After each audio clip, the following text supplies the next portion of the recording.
Payment Pulse, a podcast by Clearent by Xplor, a leading full-service payments provider.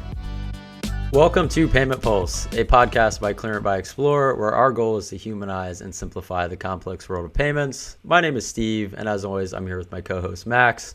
Max, how are we doing today, and what exactly are we going to be covering in today's episode? Yeah, I'm good, Steve. It's gonna be a good episode today, because today we have a conversation about what the state of small businesses are currently looking like, and what to expect for the year ahead. We're going to start where we landed at the end of 2024, and what small and medium-sized businesses are looking out for in terms of technology and payment stacks. So lots to talk about today. Yeah, Max, you think maybe this time before we kind of dive in here, just kind of recap what we want to do, because I think we want to continue these, state of small business updates. So maybe if you could just give some brief insight into why we're doing these episodes on a monthly basis. Yeah, so unlike our usual cadence where we're talking about technology, we're talking about payments, we're talking about how various stakeholders should be involved in the payments experience. We're going to talk about the state of small business on a monthly basis to give small business owners, to give partners, whether it's an ISO or an ISV provider, and people in the payments industry, an update on where small businesses are and how they're doing. Because at the end of the day, like much of our economy and our merchant base are small business owners. So our goal here is to inform, educate, and investigate the state of small business so that our listeners have a better grasp of how the economy is doing, how the market's doing. So goal today, give a recap on what 2024 held for small business owners. A lot happened. We had an election, we had inflation challenges, and now in 2025, under a new administration, under with lots of events already after Q1, we're facing a really crazy year ahead, I'm assuming. So let's get right into it, shall we? Yeah, no, that's perfect, and appreciate you giving that insight into kind of the point of this episode, and episodes like this moving forward. So I think that's great. But yeah, let's start this conversation off, and let's look at first where we landed in 2024, and also 2025 in this first Q, as you mentioned. Yeah. So let's first start with 2024. Um, so the key survey that we looked at to understand how small businesses did in 2024 was a small business customer survey, and consumption survey. Sorry. And at the end of 2024, the way that we looked at this is we first looked at revenues. Small businesses across the country, in total, had revenues drop around 3% year over year in 2024. Um, Most firms reported that a lot of this came from challenges to growth in their business. And it particularly affected the industries of retail and hospitality, whereas healthcare and professional services showed some of the greatest improvement in terms of revenue growth. Um, on top of some of the revenue growth challenges, there was the challenges of employment and cost challenges. So, you know, I'm sure if you were in the job market in 2024 and even into the early parts of 2025, it has been just a slog, or it was a slog to find a job. And part of that is that there just is higher demands by employees to, earn more than in previous years because of inflation. And so we saw wage growth in 2024 grow about 3% for small businesses, which again, after revenue, you think of like just a simple P&L of revenue, cost revenue, and gross profit. Like that 3% growth in cost of revenue impacts your profitability. So all that being said, you know, revenues dropped, wage costs went up. It's kind of a double-edged sword at the end of 2024.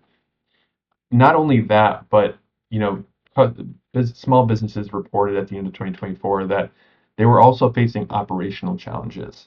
reaching customers, growing sales, retaining staff, utilizing technology. They were all massive barriers for these for these businesses. And as we look, to the future, into 2025, as I'm going to do in a second, like these operational challenges will continue to be an issue. So let me pause there. Anything on that, Steve? Yeah, we're hearing a similar story really across the payment industry to what you're describing here. And, it's just that it's getting harder and harder for SMBs to grow revenues and to minimize costs, particularly in the industries where consumers are most likely to hold back spending, and where there's, and especially when there's the economic uncertainty ahead, which there's been that trend. So those are the industries where merchants really are going to be the most cautious for the future, and ones that we got to look out for. Yeah, yeah. And before I move on to what other challenges are facing small businesses, I'm going to just correct myself. Small Business Credit Survey. So for those you know nerds out there with me, that we're gonna check me. Um, so we have a P&L problem for small businesses going into 2025, right? Like we have revenues declining because it's getting harder to get customers. The operational challenges of bringing more customers in the door or ensuring that you can retain employees is getting harder, and employees are just more expensive. On top of that, there's this kind of macro challenge for small businesses going into 2025, and that is that access to capital and access to financing got got a bit essentially got a little bit easier, right? And so it is the one kind of thing that as we were looking into 2025, we were looking and saying, hey, this might actually be a good time to be a small business owner, because we basically went through 2024 with inflation, skyrocketing. I think we all can think of like the springtime last year, where inflation was all the rave, because of the drawback of interest rate. As that cooled down, we got to the end of 2024, the Federal Reserve decreased federal fund rates, to a pretty large extent over the course of 3 months.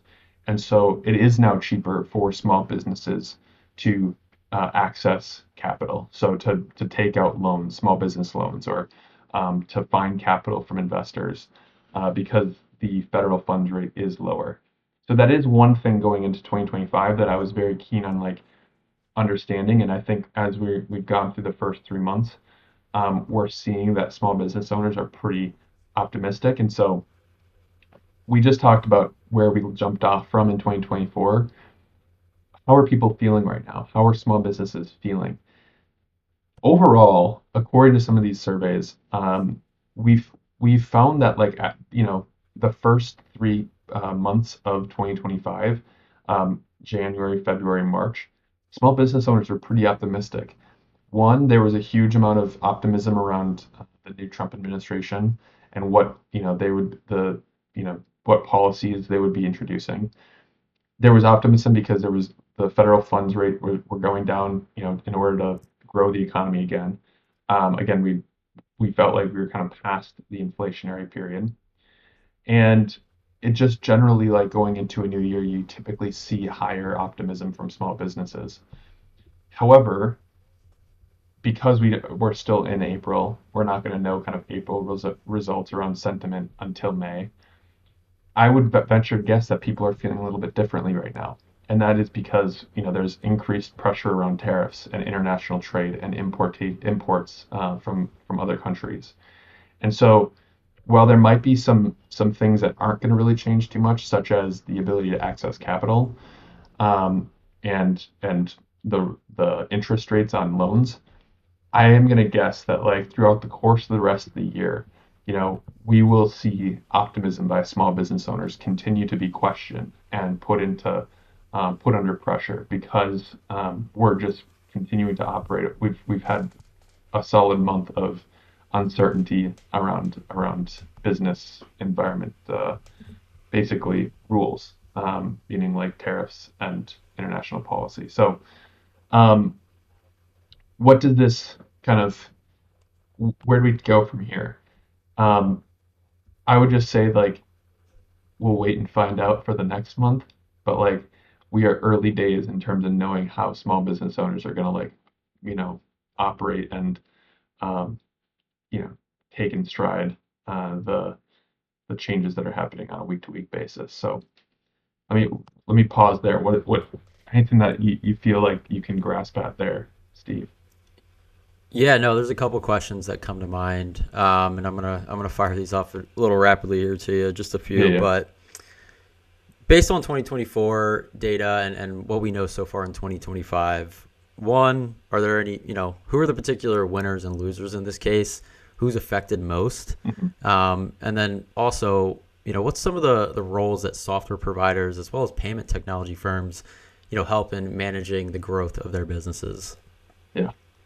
Um, so a good way to think about it's a little bit too early to say that one industry or one type of business owner has won already, right? We're like first innings of knowing how changes in administration or changes in technology or just um, you know, yeah, really those two things like changes in administration and the technological change we're experiencing has created winners or losers. I think there's there's probably a macro view around this that you could say, you know, in an economy, you look at how much who's creating is like the most output.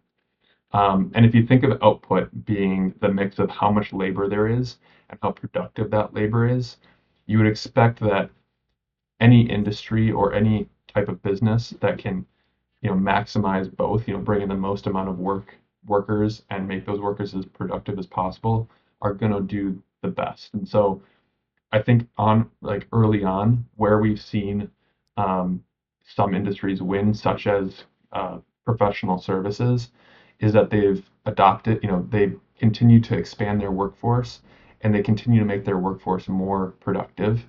Whereas small business owners who don't maybe have the capital to bring on more labor or have challenges keeping that labor and maybe don't have access to the technology to make that labor more productive are starting to feel the pain of not being able to grow at the rate of other, bigger businesses. And so Mhm. to take that kind of early prediction around winners and losers and saying like, we're starting to see kind of some dispersion between, the big business, like big box retail and small, mom and pop shop, or even, those in the middle. It reinforces the point I'll make about your second question around the role of payment technology providers and SaaS providers.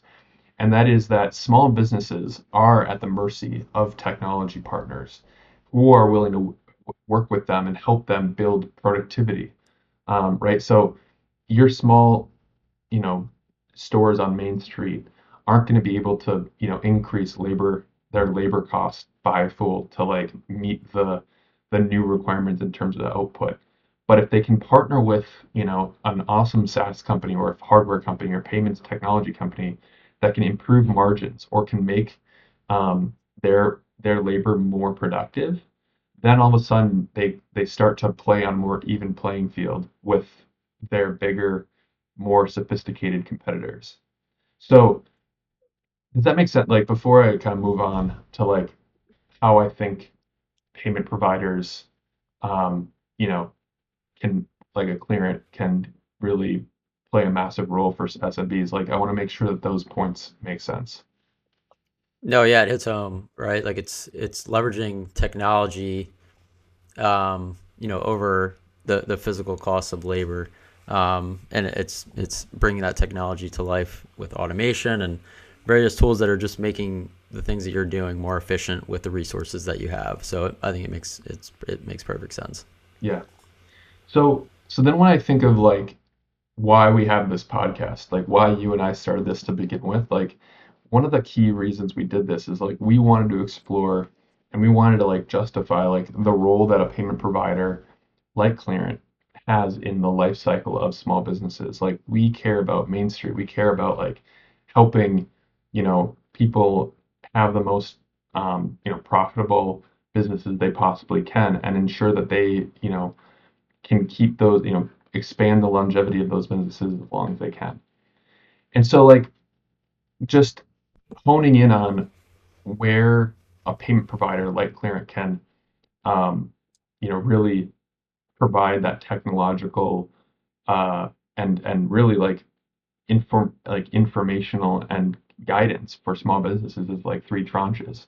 The first is helping small businesses develop transparent, surcharged cash discount implementation packages tailored for the small business vertical they're playing in.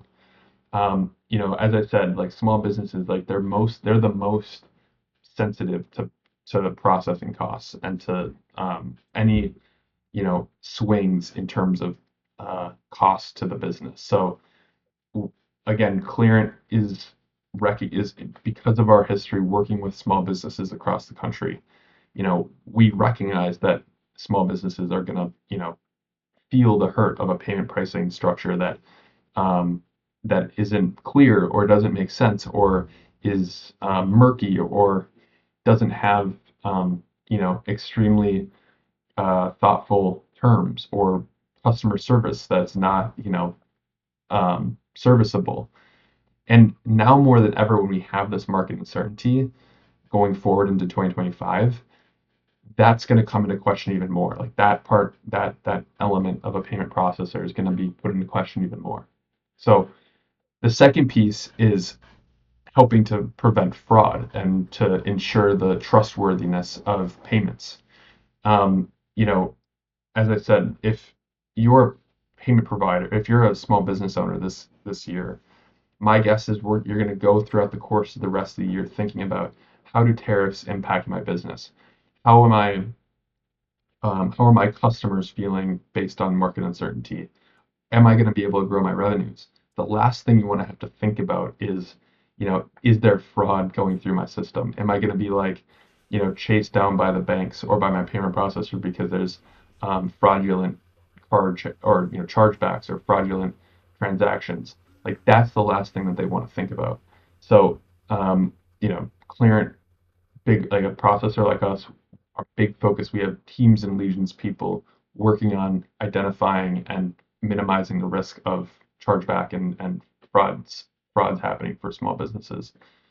And then the last is just that because payment providers are experts in payments, like their role is to educate and provide resources for emerging technologies and new areas to play. And so take AI, right? Everybody and their mother talks about like AI this, AI that, how to implement that into your small business. Um, if you're a small business owner, like you're probably like looking at very like the opportunity. There's going to always be opportunities to implement new technologies into your stack and to help you become more productive. And the focus here at Clearent is to ensure that we're continually exploring functional uses for emerging technologies such as AI. Um, that always put the quality and security of the customer and our SMB at the forefront of development because it's not worth putting your business like a small business owner's business at risk because we want to like implement new technology because that's what the market is demanding of us. We want to do so because we know it will help them and ensure that like they are getting quality and consistency that they are expecting. So I went on a little bit of a ramble, but I do think like now more than ever in a year and in a time where there's going to be a lot of like uncertainty and movement and noise in the market, it's as important as ever for small businesses to be really conscientious of who they're working with as a payment provider, and that the payment providers understand the gravity at which their services are helping or hurting a small business. Yeah, absolutely. Clearent was founded on pricing transparency, believe it or not, and we vouch to continue to carry that torch. Same with the educational piece. That's why Max and I are here, and it's a core part of my daily job as a marketer with Clearent. and security and fraud prevention. Those are pretty givens and standards, I would hope, at most places, but something that we take very seriously. So great points, Max. Kind of moving on here, what should ISVs be prioritizing as it pertains to helping SMBs grow their productivity and navigating this uncertainty ahead? Yeah, 100%. I mean, so the model I explained earlier is a little bit more like payment provider, merchant relationship, just a direct relationship. We are moving in the direction where there's going to be that intermediary, right? The software solution that has payments integrated. And the thing that I would recommend to our ISV providers who are working with us, or those who will work with us one day, is to prioritize seamless payment integration as a core feature rather than like an add-on capability of their relationship with merchants. So in a time where like small businesses are going to be wanting to focus on doing their business, ensuring that your ability to integrate with them and to like have them on board seamlessly is going to be super important. They're not going to want to mess around for weeks on end trying to get in like onboard into your program. They're going to want to be able to do it pretty quickly. The second is to be able to develop and ship technology advancements, such as AI functionalities or security measures that demonstrate clear ROI for these budget conscious SMBs. If I were a business owner, the last thing I would want is like for my software provider to be like shipping out really cool tech, but like stuff that I'm never going to use, or that's not going to provide this like clear return on investment, when like maybe other parts of their business are failing or not as good as they could be. So again, like now more than ever, double down on what you're good at and what makes you like the sole provider for these merchants. And then third is design implementation processes, specifically for resource constrained businesses with limited IT support. I think it's really safe to assume that like most ISVs have their like their ideal customer profile. And for those that have an ICP of businesses that are like lower, like smaller businesses, right? Some teams of, 5 or 6 people, not much technology capacity. Ensure that you're building for that type of consumer. It kind of goes without saying that like you got to know your consumer before you build for your consumer. But again, like now more than ever, if you're working with contractors, or you're working with teachers or school, hairdressers, like ensure that you're building implementation tools that are appropriate for your audience, because they're going to move on and find somebody else who will build for them, if you don't. So does that kind of make sense? And anything else to cover on that piece, Steve? No, I think the one thing that I think of, and it kind of alludes back to, the behavioral trends episodes, just from more of an SMB and the merchant level. But the trends and the changes of the market create expectations from consumers and from merchants. And so the only thing I can say to all your points here are, if not now, then when? Yeah. The time is now to make these changes and to really pay close attention to these things, because again, as the expectations for faster payments, faster onboarding, whatever it is, a lot of times those expectations stick around.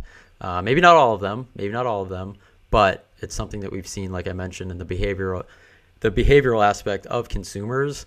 But again, for merchants, I believe that to be true as well. So all really good points there, Max. That being said, let's kind of put a bow on it for the audience here. How would you summarize what the outlook for the new year ahead looks like for SMBs? And off the back of that, what are ways software providers and payments providers can help mitigate risks for these businesses over this uncertain period of time? Yeah.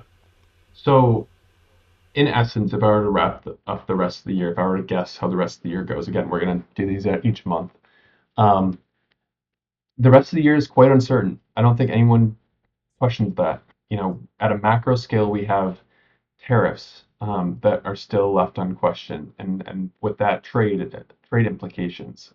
For many small businesses, they rely on imports or something, or things that are produced via imported goods. Because of that, it could cause us to have it, could cause inflation to go up again over the course of the year. Because of that, we might see an interest rate change. Perhaps, hopefully, it's unchanged, and the cost of borrowing doesn't go up, but it could also it could go up. And lastly, like we haven't even spoken too much on this pod yet, but like what type of federal legislation or industry legislation might happen as it pertains to small businesses, whether that's legislation about how small businesses can consume or sorry produce or sell, or for the payments industry and how payment providers can do their business. So there's just a lot of uncertainty that we still won't we can't predict here. But on a more micro scale, at the business level, we are still seeing some resilience and modest optimism from most small business owners across most industries. So it's not all doom and gloom on our side. I don't want to send that message, but there's stuff in the horizon that I think are well worth considering. At Clearent, to your second question around like what are ways software providers and payment providers can provide, help mitigate risk. Again, like software providers, it's all about understanding who your customer is, building for them, and ensuring that the technology stacks that you're providing are reliable, safe, consistent, but also when you're building these features that are features essentially right with emerging tech, that you're building them for the right reasons and that you have a clear ROI roadmap for your customers. For payment providers, we are always looking to the point of this show, right, is to help demonstrate that we are always looking out for small business owners and that we're looking at the state of the economy and of the markets so that we can help predict and like guide our customers, meaning our merchants, in the right direction. And so our goal is to help mitigate risk, whether it's at the transactional level or at the business level, for the year to come. And so, without going into too much more detail, like as volatility increases in the market and as uncertainty grows, um, merchants should be intrigued to work with people like ourselves who aren't just distracted by shiny objects or new technologies, but are thinking about the fundamental components of business for now and in the future, and want to help them help and guide them towards profitability and long-term growth. So look, this gets me super jammed. As you can tell, I could rip on this for another half hour, but um, you know, we probably need to wrap this one up. No, I think that was a great summary there. And yeah, like Max has mentioned a couple times in this episode, we plan on doing this monthly. And so hopefully it's not all doom and gloom for the future episodes to come, but we're discussing the state of real world situations and where we are today. And, we have to discuss those realities. And for the payments industry, it's clearly impactful and instrumental in, small businesses, our partners, and us as well. So an important topic to cover and to continue to monitor.